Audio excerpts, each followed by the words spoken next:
अंजलि एक छोटे से शहर में रहने वाली 27 साल की अनोखी लड़की थी। साधारण सी लगने वाली अंजलि के पास एक खास काबिलियत थी। वह गुजरे हुए लोगों की आत्माओं को अपने अंदर बुला सकती थी।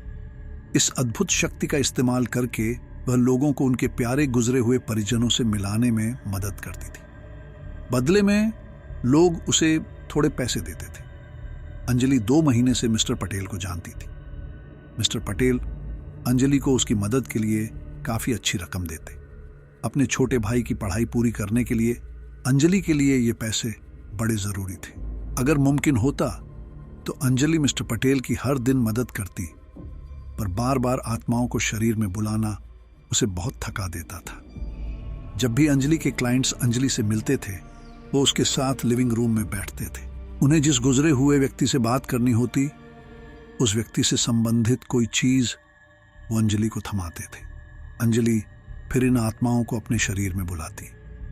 वो आत्माएं सिर्फ अंजलि की आंखें और आवाज़ का उपयोग कर सकती थी, बस और कुछ नहीं। कभी ये काम करता तो कभी नहीं। अंजलि के पास एक टाइमर था। हर आत्मा को बस 4 मिनट ही मिलते थे। उससे ज़्यादा समय बीतने पर ये आत्माएं अंजलि पर हावी होकर कहर मचा सकती थी। आत्मा शरीर में प्रवेश करने के बाद अंजलि अपना होश खोती।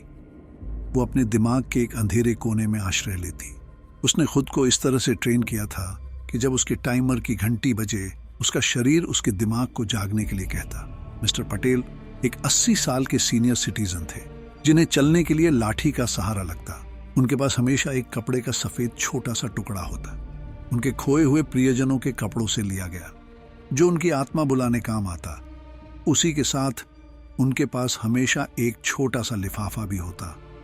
लेकिन जब से अंजलि मिस्टर पटेल की मदद करने लगी है, उसने गौर किया कि उसके साथ कुछ अजीब घटनाएं होने लगी थी, जैसे कि बार बार बीमार पड़ना, कभी चक्कर आना या अचानक से किसी की दर्दनाक चीख सुनाई देना।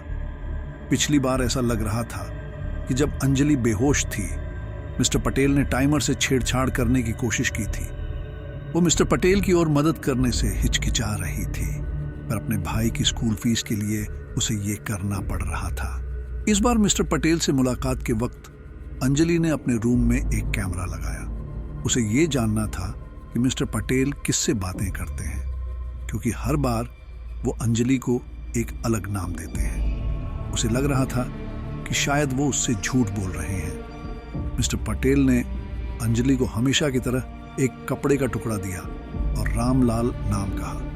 अंजलि ने उस कपड़े को अपनी आंखों से लगाया। उसने उस आत्मा को ढूंढ निकाला और टाइम चालू करके आत्मा को अपने शरीर में प्रवेश करने दिया। अगले 4 मिनट अंजलि को होश नहीं था।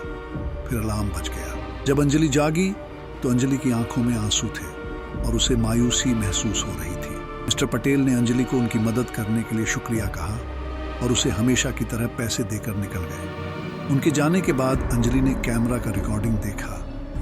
वीडियो के शुरुआत में अंजलि का शरीर कांपा और फिर आत्मा ने उस पर कब्जा कर लिया। फिर अंजलि ने अपनी आंखें खोली और तेजी से सांस ली। उसकी आवाज़ एक आदमी की थी। एक डर भरी आवाज़ से उस आत्मा ने कहा, नहीं, ये मुमकिन नहीं। मिस्टर पटेल की आवाज़ स्थिर और गंभीर थी। आओ रामलाल, मुझे पहचाना? जेलर पटेल? हाँ, मैं ही हूँ। मैंने कहा था ना कि मैं तुम सबको फिर से ढूंढ लूंगा। अब ये क्यों कर रहे हैं? तुम्हें ये समझाने के लिए कि तुम्हारी सजा अभी भी बाकी है। मैं अपनी सजा भुगत चुका हूँ। तुम अपनी सजा से मुक्त नहीं हो सकते रामलाल। ये तुम्हारे पापों का फल है। मिस्टर पटेल ने अपने लिफाफे को खोला और पुराने जेल रिकॉर्ड और तस्वीरें फैला दी। उनमें कैदियों की फोटो, जिनके जेल के मिस्टर पटेल जेलर थे। तुम सब ने सोचा कि फांसी के बाद तुम सब मुक्त हो जाओगे। मैं अभी भी यहाँ तुम पर नजर रखे हूँ। अंजलि ने फुटेज बंद कर दिया। उसका शरीर खौफ से कांप रहा था। वह एक रिटायर्ड जेलर को उन कैदियों को डराने में मदद कर रही थी जिन्हें पहले ही फांसी हो चुकी थी।